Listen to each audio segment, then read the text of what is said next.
हाँ तो प्यारे बच्चों, वेक्टर्स में पिछली वीडियो में आपने ट्रायंगल लो, पैरेललोग्राम लो और पॉलीगन लो के डायग्राम स्टेटमेंट आपने पढ़ी और व्हाट्सएप ग्रुप में बहुत ही सुंदर आपने उसको लिख के व्हाट्सएप ग्रुप में डाली। बहुत अच्छा है, बहुत बढ़िया पढ़ाई चल रही है। आपको नहीं पता अभी आगे क्या क्या आप प्राप्ति करोगे, तो मुझे साफ साफ दिखाई दे रहा है जैसे जिन्ने पे चढ़ते हैं आपके क्या कितने दृढ़ता पूर्वक आपके कदम रखे जा रहे हैं, ये मैं देख रहा हूँ। और फाइनली कहाँ पहुँचोगे ये भी मुझे दिखाई दे रहा है, आप भी अनुमान लगा सकते हो। यस, इन लॉ के बाद आप आगे बढ़ें। अगर आप दो वेक्टर्स आपको दे रखे हों और उसका रिजल्टेंट हमें निकालना है एनालिटिकली। एनालिटिकली मीन्स उन दो वेक्टर्स का रिजल्टेंट मैग्नीट्यूड अलग से और डायरेक्शन अलग से, दोनों अलग अलग करके हमें निकालना है। तो right the heading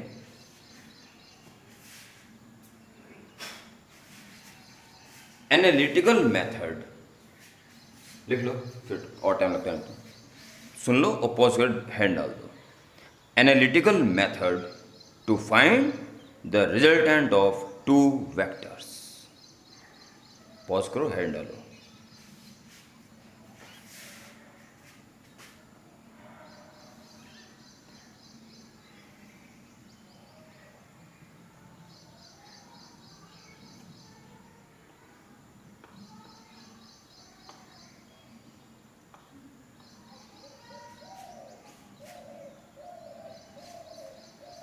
After this, considering two vectors P and Q, their resultant has to be found. To find the resultant, draw both vectors from same point so that we can use parallelogram law.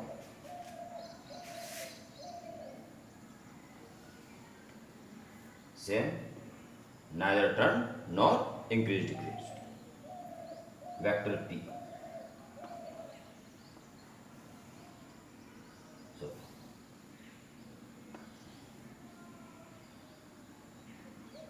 vector Q.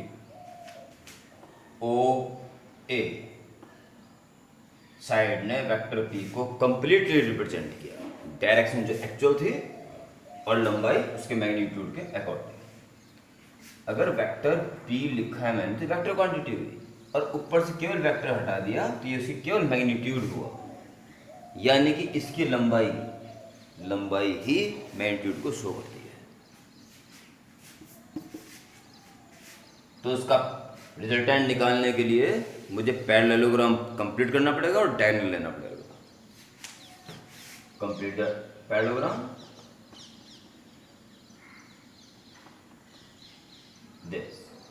O A C B, ये O B से Q complete represent करो, और तब जाके जो ओ सी की लंबाई आएगी ये उसी स्केल के अकॉर्डिंग रिजल्टेंट के मैग्नीट्यूड को शो करेगी। और किसी भी एक वेक्टर से कितने एंगल पे आ रहा है ये भी हम अलग से निकालेंगे।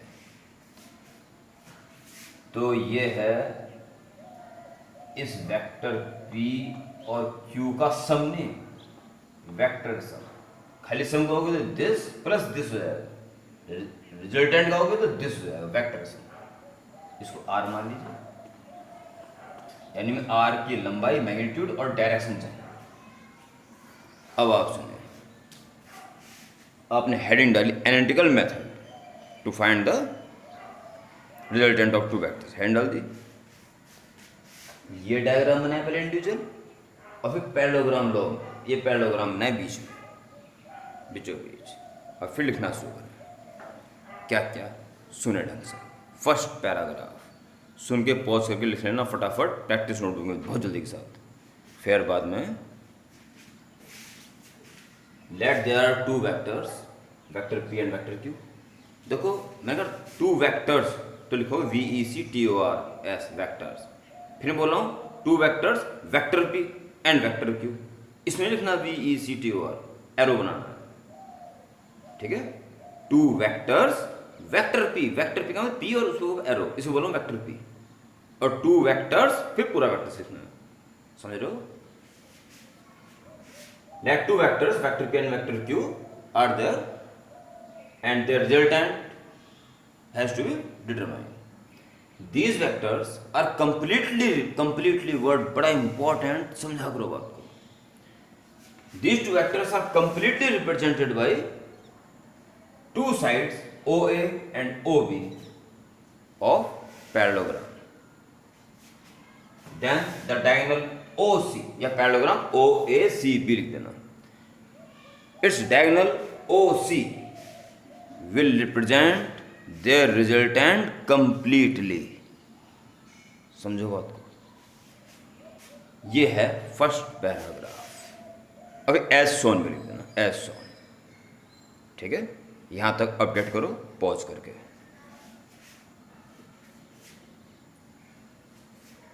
उसके बाद अब मैं ओ से लेके ए तक की लंबाई पी है, ए से लेके सी तक की लंबाई क्यू है विदाउट वेक्टर. हमें ओ से लेके सी तक की केवल लंबाई चाहिए, टोटल ज्योमेट्रिकल. ठीक है, ये पी और क्यू जो काम कर रहे थे, इनके बीच में एंगल जो भी दे रखा होगा अल्फा मान लीजिए. ठीक है, एज सोन. और इसके बीच में अल्फा के बारे में हमने कुछ नहीं लिखा, तो भूल गए तो कोई बात नहीं. तो फर्स्ट टाइम जो पढ़ी वहाँ लिखते हैं where alpha is the angle between P and Q. First paragraph में दिखा सको तो बड़ी अच्छी बात है. Consider two vectors having angle alpha between them. ठीक है, their resultant has to determine. इस तरह के यहाँ तक आप स्वस्थ हो लें कि आपने सारी बातें फर्स्ट पैराग्राफ में बता दी. और कोई चीज़ अगर छूट गई बाई चांस तो उसको जब फर्स्ट टाइम से जरूरत पड़ती है वहाँ लिख सकते हो कॉमा लगा कि where alpha is the angle between P and Q. इन चीज़ों से घबराए नहीं करते बिल्कुल भी. ठीक है, अब सुन लें क्योंकि कैलकुलेशन शुरू हो जाएगी और अब ये भटक जाओगे हम कर क्या रहे थे. अब हमें पता क्या है, वेक्टर पी और वेक्टर क्यू जिनके बीच में एंगल अल्फा है, ये हमें पता है. निकालना क्या है, इनके रिजल्टेंट का मैग्नीट्यूड और डायरेक्शन. बस इतना छोटा सा काम इस वीडियो का आज का है. अगले पैराग्राफ से producing O and draw perpendicular on it from C M. अब ये जो ओ सी जो डायगोनल था वो ट्रायंगल ओ एम सी का हाइपोटेन्यूज भी है. तो पाइथागोरस से सारा काम हो जाएगा. देखो यहां से यहां तो वेक्टर क्यू ही है. ठीक, वेक्टर क्यू, और ये एंगल अल्फा, तो ये भी अल्फा ही है. ठीक है, कॉरस्पॉन्डिंग एंगल अल्फा. और ये क्यू है, वेक्टर क्यू. और क्यू का प्रोजेक्ट कौन से पढ़ा आपने, एंगल अटैच वाला पार्ट कॉस कंपोनेंट होता है और साइन वाला साइन कंपोनेंट होता है. तो क्यू कॉस अल्फा ये हो जाएगा, क्यू साइन अल्फा ये हो जाएगा सामने वाला, क्यू साइन अल्फा, और ये क्यू कॉस अल्फा. और अगर आपने इसको भूलवश या नादानीवश से ऐसा लिख दिया तो बेड़ा गर्क.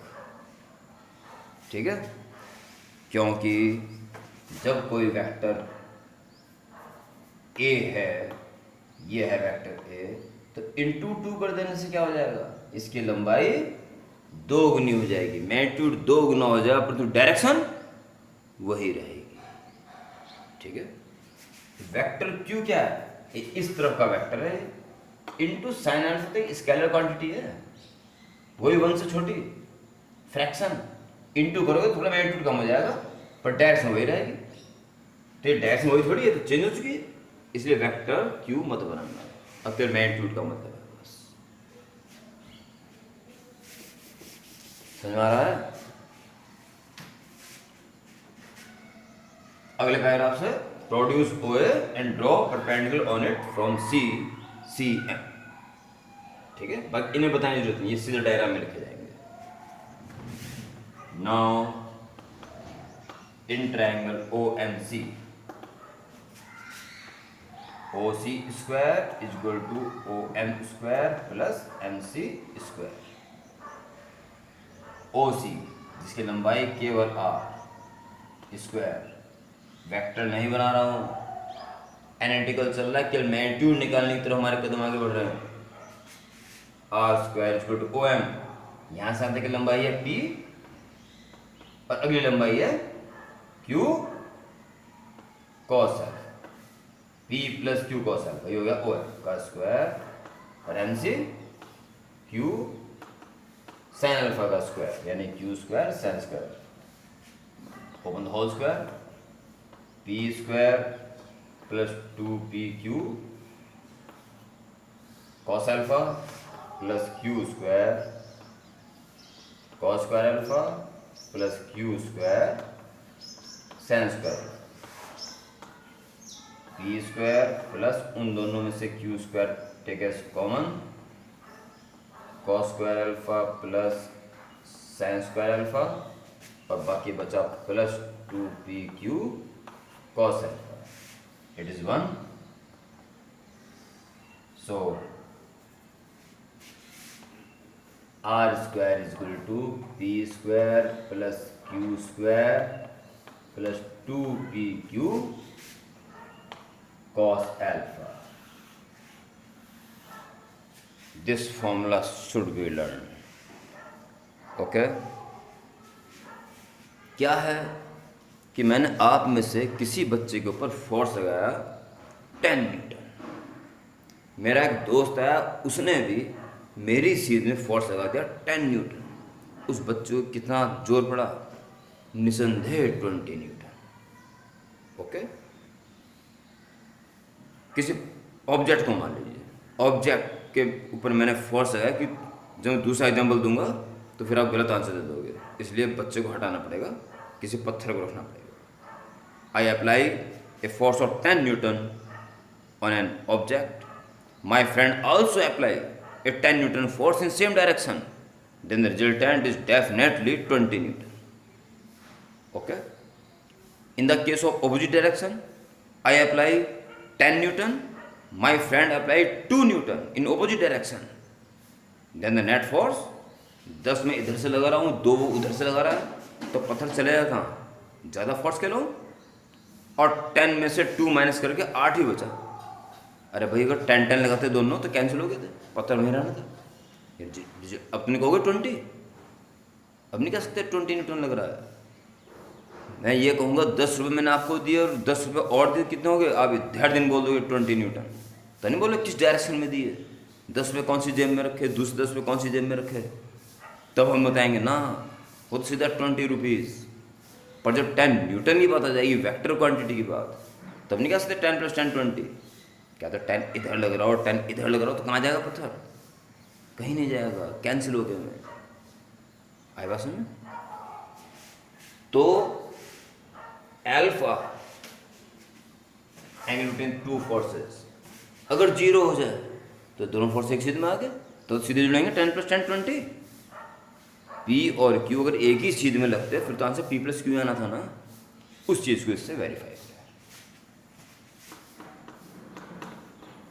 If alpha is 0 that is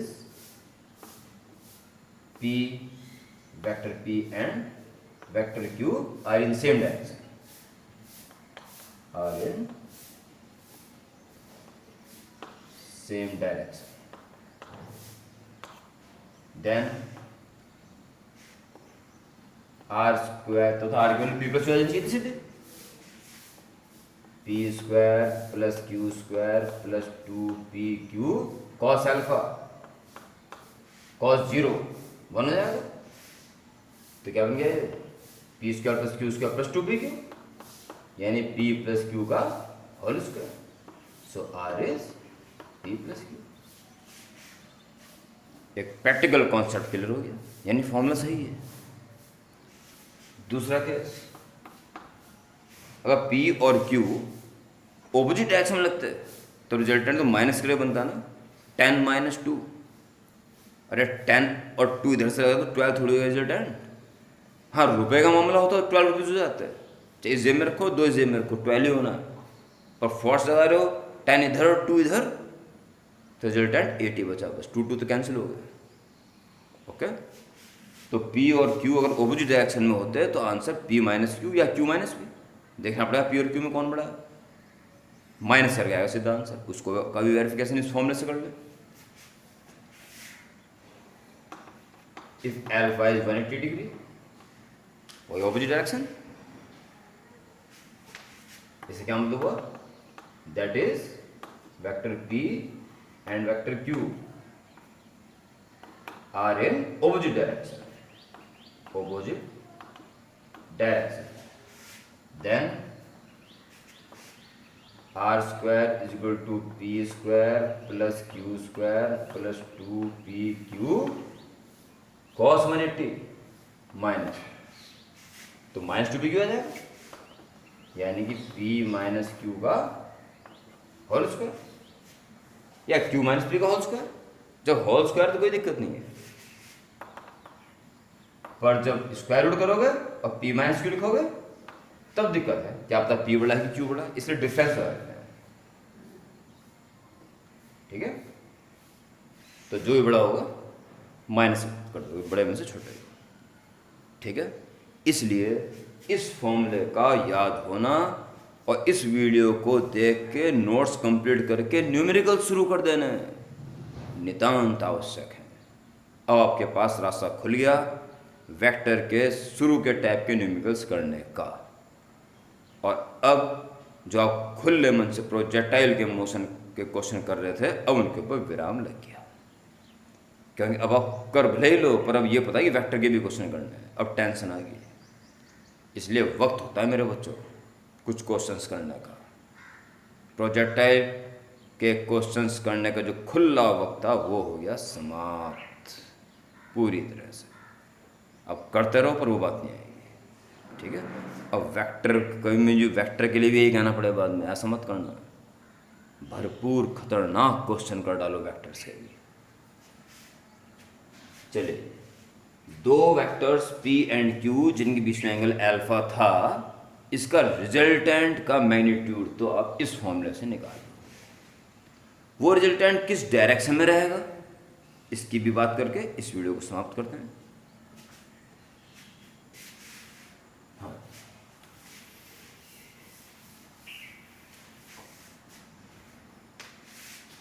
ये रिजल्टेंट अगर पहले वाले वेक्टर से थीटा एंगल बना रहा है, ठीक है, लिखोगे